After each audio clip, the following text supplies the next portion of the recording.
Засгийн газар үр ашиггүй зарлуудаа танвал хүн амын орлогын албан татварыг 1% болгон бууруулах боломжтойг зарим гишүүд хэлж байна. Хаврын чуулганаар хамгийн их хүлээлт үүсгээд байсан татварын багцуулын төсөл өргөн баригдалгүй хүлээгцээр байх хооронд улс их хурл засгийн газрын гишүүд хоорондоо зөрчилцөөр байна. 2024 онд манай улс төр хувийн хөвшлийн албан томилолтод 30 сая америк долларыг зарцуулсан бол манад томилолтоор ирсэн хүмүүс 10 сая америк долларыг зарцуулжээ. Жуулчдын тоо аялал жуулчлалаас олсон орлогын хэмжээ хийсвэр байгааг хувийн хөвшлийнхэн онцолж байна. Оройн мэдрэгийн үзэгчдээ Тэнгэр телевизийн 7 орон мэдээллийн хөтөлбөр эхэлж байна. Анхаарлаа хандуулна.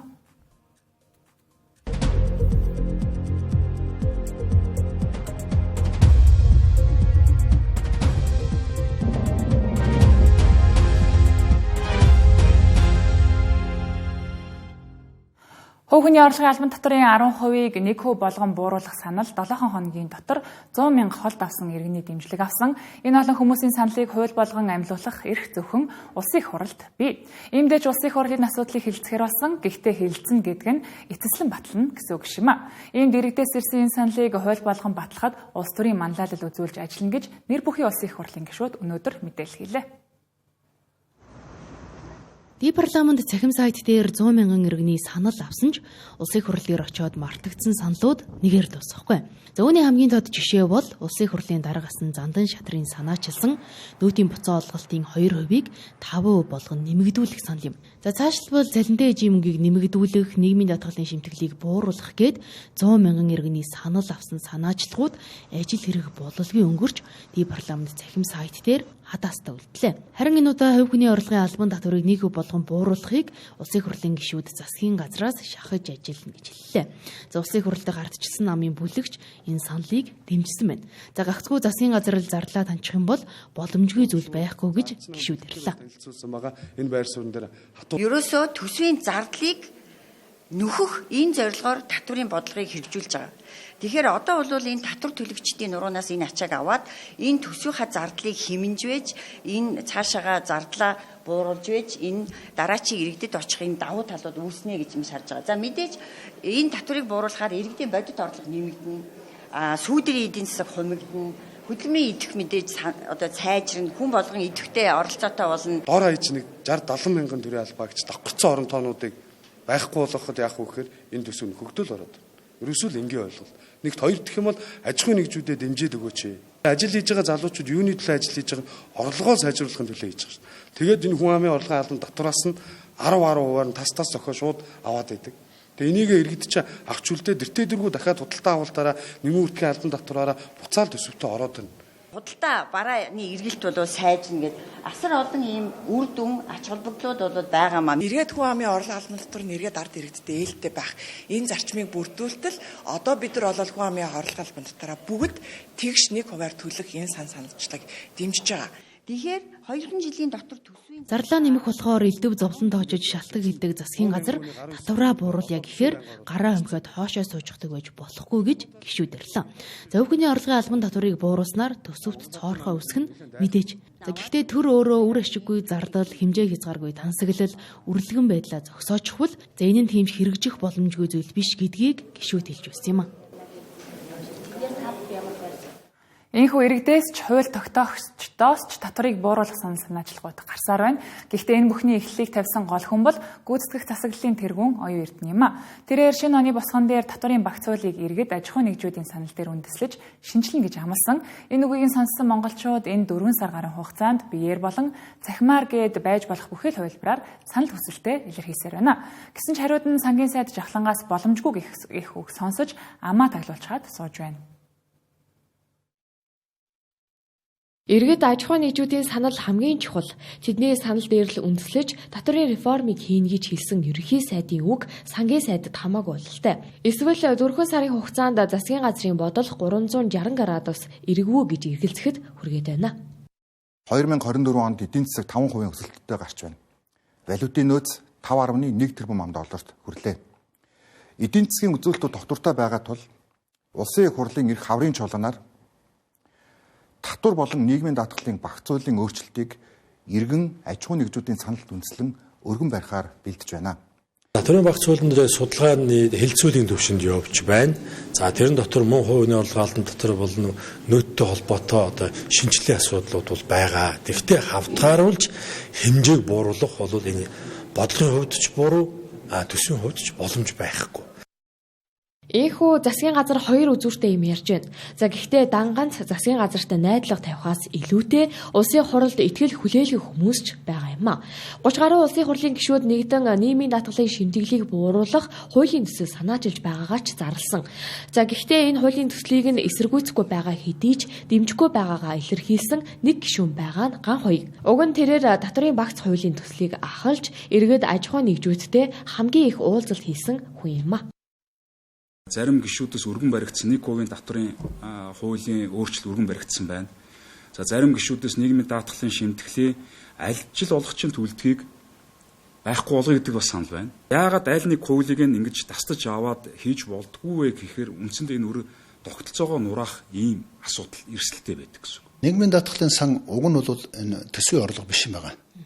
Нийгмийн даатгалыг төлсөн хүмүүс нь одоо эзэмшдэг. Тэгээд тэр төлсөн хүмүүсийнхаа ирээдүйд зарцуулдаг юм орлого. Ажил олгогчийн өмнөөс нийгмийн хариуцлагынхаа үүднээс одоо нийгмийн даатгалын төлдөг байсан бол энийг нь зогсоочих юм бол энэ хэмжээгээр татвар төлөгчдийн нуурын дээр л одоо нийгмийн даатгалын сангийн ачаал ирнэ л гэсэн үг.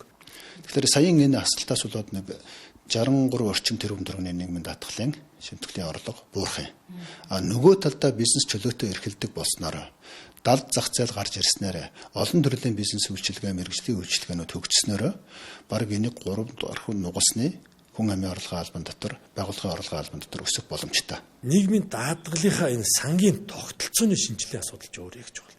За тэгэхгүй ингээд яг хүн одоо олон нийтэд таалагдах гал за тэр ачааллыг бууруулах чинь энэ ачааллыг бууруулах чинь ингээд сангаараа тоглоод байх юм бол энэ сан маань өөрөө дампуурнаа. Нийгмийн даатгалын сан гэдэг дампуурсан сангаа бүр байхгүй болох эрсдэл буюу байгаа учраас энэ эрсдлээс сэргийлэх хүсэл үе үеийн яг энэ санд мөнгө хуримтлуулах үүрэгтэй сайд, төсөвт мөнгө хуримтлуулах үүрэгтэй сайд хоёрын гол хүсэл зорилго байдаг. Тэгэхээр энэ бол нийгэмд байгаа энгийн ажиллаа хийж байгаа чи би бизнес эрхэлж байгаа надад ямар ч хамаагүй асуудал. Нийгмийн даатгалын сан улаан уу, ногоор нь энэ бол төрийн асуудал. Эцсийн дүндээ бодлогын ямыг баддаг тооцоо судалгааг нь хийдэг жавхлан сайд татварыг бууруулах асуудлыг хинээрч заалгахгүй бололтой. За хинээрч заалгахгүй гэдэгт иргэдийн саналч мөн багтана гэдэг нь түүний ярианаас илт мэдэгдэж байлаа. Ийхүү хаврын чуулганаар хамгийн их хүлээлт үүсгэж байсан татварын багц хуулийн төсөл өргөн баригдалгүй хүлээгцээр байх хооронд улсын хурал засгийн газрын гишүүд хоорондоо зөрчилдсээр байна. Угаарын улмаас 779 хүний эрдэнэтэй мэрсдэж утаанаас болж Улаанбаатарчууд хохирч байгаа угжирсан асуудалд цэг тавьж хариуцлага нэхэх үүднээс утааны сонсголыг зохион байгуулсан. Энэ сонсголоос хойш даруй 2 сарын хугацаа өнгөрсний дараа улсын хурлаас засгийн газарт чиглэл өгөх тухай тогтоолын төслийг өнөөдөр хэлэлцлээ. Энэ үеэр гишүүд цаашид утааг хэрхэн бууруулах вэ гэдэг дээр санал дүгнэлтээ илэрхийлсэн. Ингэхэд шахмал түлшний үйлдвэрийн нэрийг солихоос эхлээд улсын хурал дээр утааны асуудал хариуцсан дэд хороо байгуулах зэрэг асуудлыг зарим гишүүд хөндлөө. Утааг бууруулах хүрээнд хийсэн ажил хэрэгжүүлсэн төсөл хөтөлбөрүүд нь үр дүнгээ өгөөгүй хэдий ч 1.5 их 80 төгрөгийг өрн тараг хийж өгчээ. За мөн стандарт хангасангийн шахмал түвшний стандарт нь ч өөрөө асуудалтай байсныг шинжээч тогтоосон. За энэ мэд олон асуудлууд ил болсны дараа улсын хурлын гишүүдэд 5 түвш компанийн нэрийг Улаанбаатар түвш юм уу, утаагүй түвш болгож өөрчлөх асуудал чухал санагджээ. За хамгийн гол нь нийтээрээ утааг арилгах ихтгэл үнэмшилтэй байх нь чухал гэдгийг ч зарим гишүүд хэлж байсан юм а. За цаашлбал утааг хариуцсан дэд хороо, үндэсний хороо зэрэг тусгай бүтцийг шинээр байгуулах талаарч яриад амжлаа. 5 түвш гэдэг компаниг нь утаагүй түвш гэдэг нэртэй болгомоор байна. Ингэж одоо санал хургуулмаар байна. Тэнд ажиллаж байгаа улсууд нь ч гэсэн бас энэ ухамсараа одоо энэ ухамсарлаж үүргээ биелүүлэх хэрэгтэй. Утаагүй түвш гэдэг нэрээр нь Улаанбаатарын утаагүй түвш гэдэг юм. Утааг бид нар богино хугацаанд бүр мөсөн шийдэж чаднаа гэсэн итгэл үнэмшил хаана ажиглагдсангүй. Нийт ялангуяа одоо нийтийн сонсголт дээр ирж ажиллаа тайлгнаж байгаа төрийн албан агчдын хувьд ч гэсэндээ ерөнхийдөө тийм итгэл үнэмшил ерөөсөө байхгүй болсон байна. Тэгэхээр улсын хурал улс төрийн манлайл гаргаад засгийн газар түнд одоо бас тэр чиглэлд ажиллаад бид ерөөсөө энэ утааг шийднэ гэсэн тэр итгэл үнэмшлийг улс орноороо олж авах хэрэгтэй байна. Нөгөө угаартаж эндсэн иргэдийнхаа нөхцөл байдал юу болсон гэдгийг бас одоо их сайн судалж үзэх хэрэгтэй байна. Өөрсдийн буруутай буруугүй гэдгийг бас нотлох нь аюул чухал болчиход байгаа байхгүй. Дээрээс нь хариуцлагын хэн хүлээх вэ гэдэг асуудал болчиход. Нөгөө төлш үлдэрсэн газар уу? Засгийн газар уу? Хэн бэ? Тэгэхээр ерөөсөн Монголд нэг иргэний амь насыг хэдээр үнэлэх үү гэдэг тоож байхгүй юм биш шүү дээ. Тэ? Үнэлэмж хэдий. Хүний амь нас гэдэг юмыг хизээч мөнгө төгрөгөөр үнэлж тэргээр хэмчихгүй л дээ. Ядахад энэ утаанд одоо угаартж байгаа энэ ард иргэдийн тоо тийм ээ 700 гарцсан нэг жилд сүүлийн нэг жилд энэ хүний амь нас энд ядаж нэг оршуулгын зардал хүртэл тавьж өгөх хэрэгтэй байхгүй юу? Ийхүү утааг буруулгатай холбоотойгоор улсын хурлаас засгийн газарт чиглэл өгөх тухай тогтоолын төсөлд 10 гаруй асуудлыг тухайлан туцагаар тогтлоо. Харин үнийг улсын хурлын чуулганаар хилэлцэх явцад байнгын ороонд харьяалагддгүү гişүү дэмжих хэсэг нь сонирхол татаж байна.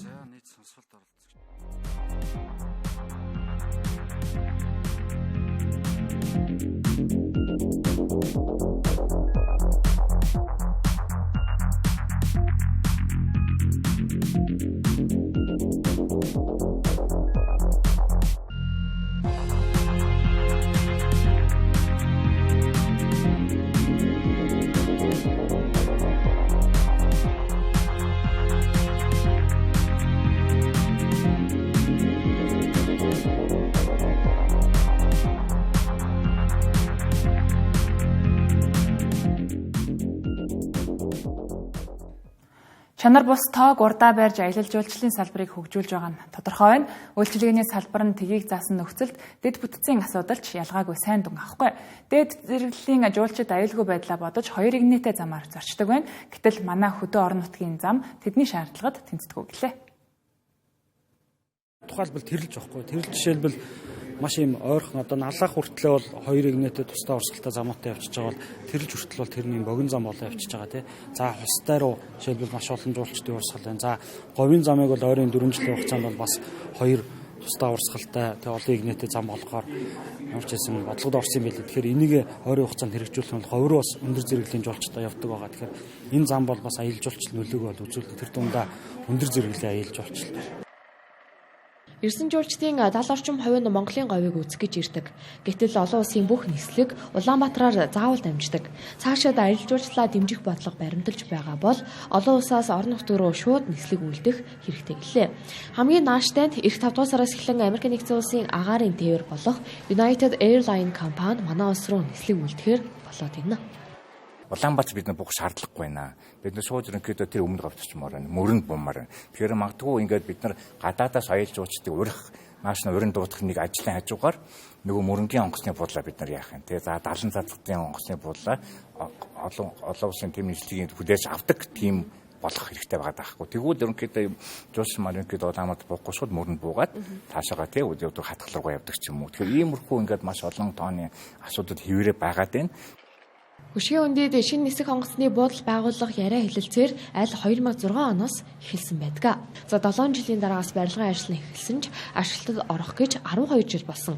Дунд нь цар тахлын нөлөө хүртэл орсон энэ нисэх онгоцны буудал 64 жилийн дараа нэгдсэн шинэ нисэх буудал болсон. Гэхдээ 10 гаруй жилийн өмнө бүх зураг тооцоолол нь хийгдсэн нисэх буудлын хүчин чадал одоо тооцоололоос хэтэрсэн гэлээ. Тиймээс орон нутгийн нислэгийг хуучин буян тухайн нисэх буудал руу шилжүүлэх нь зүйтэй гэдгийг хэлж байлаа. Засгийн газар энэ жил 100 сая тонн нүүрс экспортлох томоохон зорилтыг өөрчлөөд байгаа. Тоо хэмжээ нэмэгдэхийн хэрээр орлого олох нь өсөх учиртайч нүүрсний үнийн уналтаас эхлээд ачаа тээврийн хөлс зэргийг тооцвол лав их мөнгөн дүнгээр хэмжигдэхгүй нэ. Ялангуяа нүүрсээ төмөр замаар бус зам тээврээр төөж байгаа энэ үед гадаадаас авах нефтийн бүтээгдэхүүний хэмжээч өснө. Наана орлого нэмэгдэж байгаа гэх боловч цаана нь үргүү зардлууд ч хамт дагалдаж байна. Өнгөрсөн жил экспортын хэмжээ 15,783 сая америк доллар төрсөн. За төгрөгөөр харвал 50 гаруй их нэг төгрөг болно. Үүний дийлэнх нь мэдээж уул уурхай. За тэр дундаа 58%-ыг нүүрс, 23%-ыг эзэсийн хөдөр эзэлж байна. За гэхдээ уул уурхайгаас олсон орлогоор баялаг бүтээж байгаа эсхийг хэдхэн тоо үзүүлэлтээс харж болохоор байна. Тухайлбал өнгөрсөн жил 3.3 тэрбум долларын эзэсийн хөдрийг экспортлжээ. Эсвэргээрээ 3.5 тэрбум төгрөгөөр хэрэглээний бүтээгдэхүүн худалдан авсан байна. Ингээд дүйцүүлэн харвал зэсээ зараад оронд нь хүнсний бүтээгдэхүүн гэр ахуйн хэрэгсэл автомашин худалдан авсан гэж хэлж болохоор байна. Харин нүүрсээ зарж олсон 8.5 тэрбум долларын 60%-аар нь суудлаас бусад тээврийн хэрэгсэл, автомашины сэлбэг хэрэгсэл зэрэг худалдан авчээ. Өгтөө бол нүүрсний хэмжээ жилбэр өссөөр байгаа. 2022 онд 36 сая, дараа жил нь 69 сая тонн болсон бол энэ хэмжээ өнгөрсөн жил 83 сая тонн болтлоо нэмэгдсэн. За нэг талаараа нүүрсний экспорт нэмэгдэх нь манай улсын орлогод сайнаар нөлөөлнө. Гэвч ачаа тээврээр зөөж байгаа тохиолдолд нүүрсний экспорт нэмэгдлэж дагаад гарах зардал адил өссөөр байна. Тодорхойлбол сүүлийн 3 жилд нефтийн бүтээгдэхүүн импорт 2 дахин өсжээ. Өнгөрсөн онд 2.1 тэрбум шатхуун түлших гаднаас худалдан авсан нь 2023 онтой харьцуулахад 300 сая доллараар нэмэгдсэн дүн болжээ. Тэр дундаа том ачаа тээврийн машин ашигладаг дизель түлшний хэрэглээ жилбэр нэмэгцээр байна. Сүүлийн 3 жилд 336 сая доллараар өсжээ. Үйлчилгээний экспортыг харвал бас нэгэн сонирхолтой зүйл ажиглагдж байна. Ялангуяа аялын салбар, за тухайлбал албан томилолтоор 30 сая долларыг бид гадагшаа урсгажээ. Харин манайд томилолтоор ирсэн хүмүүс ердөө 10 сая долларыг л зарцуулсан байна. Ингээд орлого олоод л байдаг олон хэдэн төгрөгөнд баялаг бүтээгдэхээс илүүтэй аар сархын хэрэгцээнд зарцуулагцаар байгааг энэ мэд жишээнээс харж болно. Өнөөдөр нэг барилгын компани зураг төсөө хүртэл гадны компаниудаар гаргахын тулд 188 сая америк долларыг өгдөг. Тэр бүхэл янз бүрийн зөвлөх үйлчилгээнд 631 сая долларыг тооцвол өөрсдөө хийх боломжтой ажилд нийтдээ жилдээ 1.6 тэрбум америк доллар буюу 5 их нэг төгрөгийг урсгадаг байна. Энэ чиглэлийг мэргэжилнээ бэлтгэж чадвал ийм их хэмжээний мөнгийг дотооддоо үлдээх боломж байгаа юм ба. Монгол Улсын эрчим хүч геолог уул уурхайн салбарууд нь эдийн засгийн гол хөдөлгөгч хүч байсаар ирсэн тус салбарын 22,000 гаруй ажилчдын хөдөлмөр нийгмийн эрх ашиг цалин хөлс эргэцүүн асуудал зөрчигдөж байна гэж тус салбарын үйлдвэрчний эвлэлээс мэдээллээ. Тодорхойлбол засгийн газраас уул уурхайн бус компаниудын нэгдэл болох Эрчист Монголыг байгуулад байгаа. Тэгвэл Эрчист Монгол компанид ажлын бүтээмжийг сайжруулах зорилготой хяналт хариуцсан 40 гаруй менежерүүд томилогдож байгааг салбарын үйлдвэрчний эвлэлийн хорооноос эсэргүүцлээ. Ажилчдын цалин хөлс нэмэх асуудлаар удаадараа хэлэлцэхэд цалин нэмэх боломжгүй гэдэгч 2-3 тэрбумын төсөвтэй шинэ ажлын байр гаргаж сард 6-7 сая төгрөгөөр цалинжуулж машин унаа тэргээр хангаж байгаа нь тус салбарын бусад ажилчдын эрхийг зөрчиж байна гэлээ. Эрчим хүчний реформтой холбоотой одоо захиргааны хууль, дулааны хууль гээд хуулиуд батлагдах гэж байна. За төрийн болон орон нутгийн өмчийн тухай хууль бас шинээр батлагдахаар хилцэгдэж байна. Энэ бүгд шийдээд компани засаглал нь нээлттэй эд тод болсны дараа энэ асуудлаа ярихгүй бол энд ажилчдын нийтлэг эрх ашиг хохирох нь байна гэдгийг бид анхааруулж байна. Үүнийг төр засаг бас анхааралтай авна гэдэгт итгэж байна. Хуралдааны тэмдэглэлээр томилоод байгаа энэ асуудал бол өөрөө засгийн газар бол өөрөө хууль зөрчиж байгаа. Тэгэхээр бол энэ одоо нөхцөл байдлуудыг болвол яаралтай болвол таслан зохицлох шаардлагатай. Энийг бол цуслахыг болвол шаардж байгаа. Ийхүү шинэ менежерүүд томилохын оронд энэхүү салбарын ажиллах орчин нөхцөлийг сайжруулах, ажилчдын аюулгүй байдлыг хангах хэрэгтэй гэдгийг тус үйлдвэрчний эвлэлийн зүгээс хэллээ.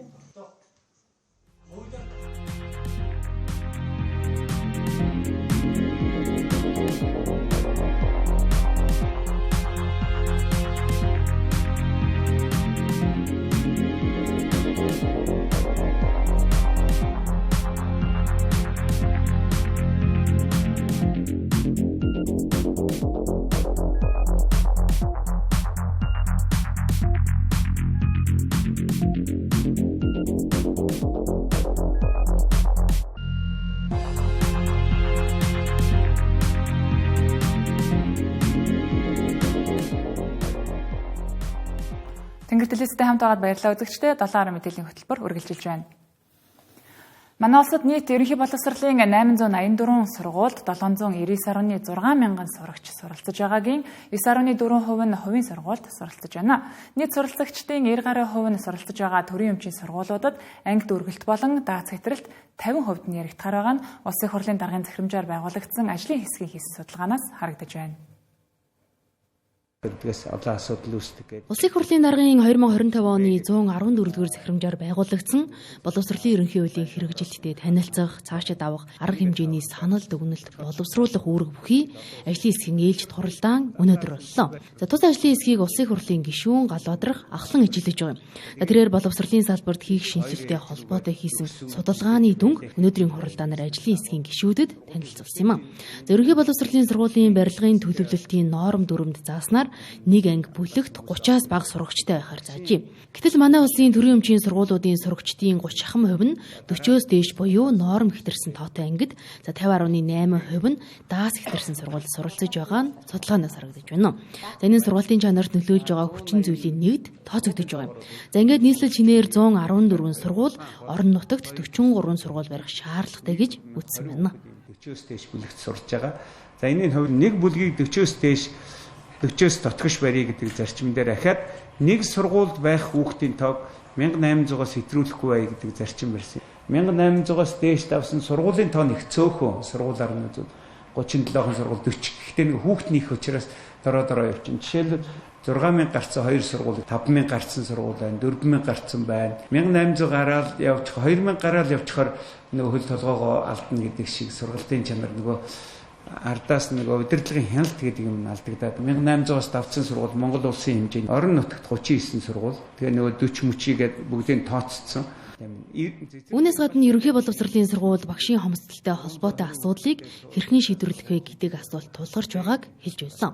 За тухайлбал төрийн өмчит 704 сургуулийн 77.6% нь ямар нэг төвшөнд мэрэгжлийн багшийн оронтой дутагдaltaй байгаа юм байна. За үүнээс нийт сургуулийн 25.4% нь буюу 179 сургуульд 20-с дээш хувийн багшлах оронтой дутуу байна гэсэн судалгааг боловсролын яамны их хөгжөлтөөр тулгуурлан хийсэн байна. Төрөний нөгөө багшийн ажлаас гарах үзэгдэлээр яг хуу эдийн засгийн хүч хөрөг ярьж байгаа. Гэхдээ бас нэг зүйл нь бол ажлын байранд сэтгэл ханамжийн бодлого гэдэг зүйлийг бас энэ дотроо ингээд одоо боловсролын бэлэмж хичээлдээ ч юм уу том зэрэгээр нь оруулах зүгээр юм гэж бодоод байгаа. Өөрөөр хэлбэл багшийн санал бодлыг сонсох тогтолцоо дэмжлэгийн менежмент манай жоохон дутагдaltaй юм шиг санагдаад байгаа. За хамгийн бас одоо дутагдаад байгаа чухал зүйл бол ажлын байранд аюулгүй байдал буюу нэр хүндийн хамгаалалт гэдэг зүйл манай дээр жоохон дутагдaltaй багш нар явал. Тэгэхээр сэтгэл зүйн дарамт буюу хүүхдийн зөв бус харилцаанаас бас үүдэх юм эргэцэн орчин манай дээр жоохон бага юм уу гэж бодогдод байдаг. За энэ Улсын их хурлын даргын захирамжаар байгуулагдсан ажлын хэсэг цаашид судалгаа мэдээллийг илүү наривчилж мэрэгжлийн байнгын хорооны хуралдаанд оруулж нухацтай хэлэлцэх нь зөв гэж үзэж байна. Гэдэг тооцоо гаргаад энд нэг Манай улсад хувийн төрийн нийлээд 29 асрамжийн төв үйл ажиллагаагаа явуулж байна. Үүнээс 26 нь хувийн асрамжийн газар байна. Эдгээр газруудын дийлэнх нь улсаас хувьсах зардал авалгүйгээр үйл ажиллагаагаа явуулдаг байна. 28 жил үйл ажиллагаа явуулж байгаа Нархан гэр хотгоныг сурвалжлаа. Хүүхдийн асрамжийн Нархан гэр хотхон нь Монгол гэрт хүүхдүүдийг амьдруулж өсгөж хүмүүжүүлж байгаа асрамжийн газар юм. Тэнд 4-өөс 19 хүртэлх насны 54 хүүхэд амьдарч байна. Нэг гэрт 5 хүүхэд яг л нэг гэр бүл шиг хамгийн том нь бусдыгаа халамжилж ахалж амьдардаг гэлээ. Бид нар хүүхдүүдээ авахдаа харьяа дүүрэг орон нутаг харгалзахгүйгээр улсын байгууллагаараа дамжуулаад санал болгосон хүүхдүүдээ хамтарч ажиллаж байгаад яг манай төвд үйл ажиллагаа маань таарах нь бидний одоо үйлчлэгээ тухайн хүүхдэд таарах уу энтер гэдгийг харж яагаад бид нар хүүхдүүдэд авдаг гэсэн үг. Аль болох манай байгууллагын дотоод бодлого болохоор нэг гэр бүлийн хүүхдүүдийг салахгүй байх бодлого агуулдаг. Монгол гэрт үйл ажиллагаа явуулахад гал түлхээс эхлээд ажиллагаа ихтэй.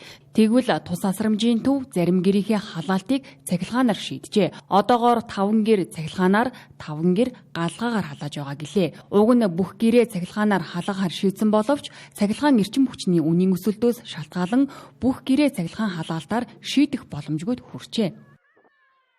Айлч ч гэсэн тэгдэг тий. Ээж аав нь ажил хийхгүй бол хүүхдүүдээ өсгөхөд хүндрэл гарна.